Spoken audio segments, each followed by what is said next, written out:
Ikasampung Kabanata. Babala sa pagsamba sa mga Diyos-Diyosan. Mga kapatid, gusto kong malaman ninyo ang nangyari sa aming mga ninuno noon na kasama ni Moises.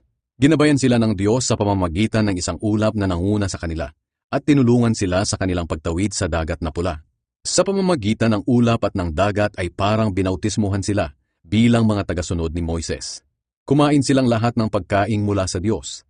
At uminom din silang lahat ng inuming ibinigay niya, dahil uminom sila ng tubig na pinaagos ng Diyos mula sa bato. Ang batong iyon na sumama sa kanila ay walang iba kundi si Kristo. Ngunit sa kabila nito, karamihan sa kanila ay gumawa ng hindi kalugod-lugod sa Diyos. At dahil dito, nangalat ang kanilang mga bangkay sa ilang. Ang mga nangyaring iyon sa kanila ay nagsisilbing aral sa atin para mabigyan tayo ng babala, upang hindi tayo maghangad ng masasamang bagay tulad ng ginawa nila. Huwag kayong sumamba sa mga Diyos-Diyosan, tulad ng ginawa ng iba sa kanila. Sapagkat sinasabi sa kasulatan, nagpista ang mga tao, nag-inuman at nagsayawan sa pagsamba nila sa mga Diyos-Diyosan. Huwag kayong gumawa ng sexual na imoralidad, tulad ng ginawa ng iba sa kanila. Kaya pinarusahan sila ng Diyos, at 23,000 ang namatay sa kanila sa loob lang ng isang araw. Huwag ninyong subukin ang Panginoon, tulad ng ginawa ng iba sa kanila.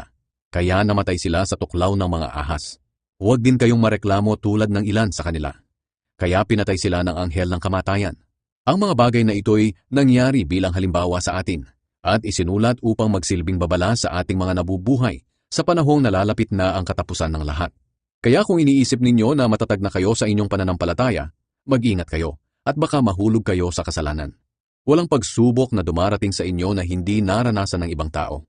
Ngunit maaasahan natin ang pangako ng Diyos na hindi niya tayo pababayaang subukin ng higit pa sa ating makakaya.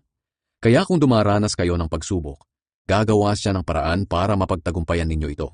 Kaya mga minamahal, huwag kayong sasamba sa mga Diyos-Diyosan. Sinasabi ko ito sa inyo bilang mga taong nakakaunawa, kaya pag-isipan ninyo ang sinasabi ko.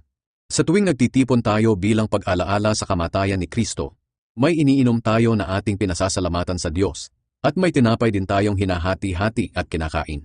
Hindi ba't pakikibahagi ito sa dugo at katawan ni Kristo? Kaya nga iisang katawan lang tayo, kahit maraming bahagi, dahil iisang tinapay lang ang ating pinagsasaluhan. Tingnan ninyo ang mga Israelita.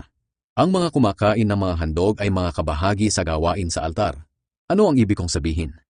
Sinasabi ko ba na may kabuluhan ng mga Diyos-Diyosan o ang pagkaing inihandog sa kanila?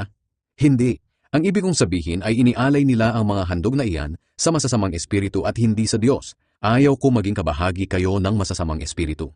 Hindi tayo maaaring makiinom sa baso ng Panginoon at sa baso ng masasamang espiritu. At hindi rin tayo maaaring makisalo sa hapag ng Panginoon at sa hapag ng masasamang espiritu. Gusto ba nating magselos ang Panginoon? Mas makapangyarihan ba tayo kaysa sa Kanya?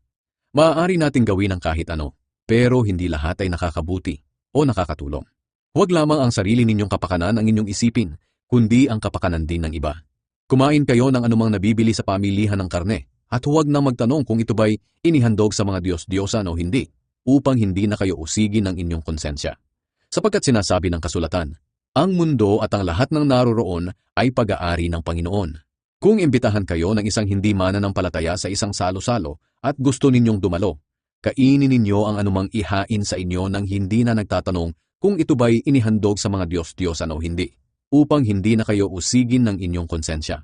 Ngunit kung sinabihan kayo na ang pagkain ay inihandog sa mga Diyos-Diyosan, huwag na kayong kumain, alang-alang sa nagsabi nito sa inyo, upang walang mabalis ang konsensya. Hindi ang inyong konsensya ang ibig kong tukuyin, kundi ang konsensya ng inyong kapwa. Maaaring sabihin ng iba sa inyo, bakit ko hahadlangan ang gusto ko dahil lang sa konsensya ng iba? Bakit ako susumbatan sa pagkain ko ng isang bagay na ipinagpasalamat ko naman sa Diyos? Ito ang maisasagot ko riyan. Ano man ang inyong gawin, kumain man o uminom, gawin ninyo ang lahat sa ikapupuri ng Diyos. Huwag kayong gagawa ng kahit anong makakatisod sa pananampalataya ng mga Hudyo o hindi Hudyo o sa Iglesia ng Diyos. Sundin ninyo ang aking ginagawa. Sinisikap ko na sa lahat ng aking ginagawa ay matutulungan ko ang lahat. Hindi ang sarili kong kapakanan ang aking iniisip, kundi ang kapakanan ng iba upang maligtas sila.